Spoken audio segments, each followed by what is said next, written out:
Avec cette fusion, l'allemand Siemens va désormais détenir la moitié du capital du français Alstom. Un mariage 50-50 entre deux fleurons industriels, deux anciens frères ennemis du ferroviaire. L'État, soyez-en certains, veillera à une chose, que ce mariage soit un mariage entre égaux. Mais l'État s'est déjà assuré qu'un certain nombre de garanties, notamment en termes d'emploi et de gouvernance, seront inscrites dans les termes de l'accord. Le groupe sera ainsi coté en France, son siège installé en région parisienne. La direction sera, elle, assurée par le PDG actuel d'Alstom.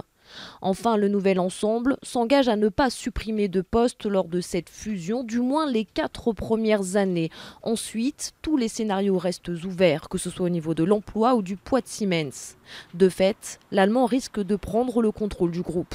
Très clairement, Alstom est en train de passer sous pavillon allemand, puisque l'Allemand va être dominant de très loin, le premier actionnaire, avec pratiquement la moitié du conseil d'administration. Si ce deal ne s'était pas fait avec Alstom, probablement que Siemens se serait marié avec Bombardier et qu'Alstom aurait été totalement marginalisé. C'était l'objectif d'Emmanuel Macron, faire naître un géant européen du rail, pour contrer notamment le chinois CRRC. Le gouvernement français a donc suivi de bout en bout le dossier, puis validé ce mariage franco-allemand, avec en perspective la perte de contrôle d'un fleuron de l'industrie française.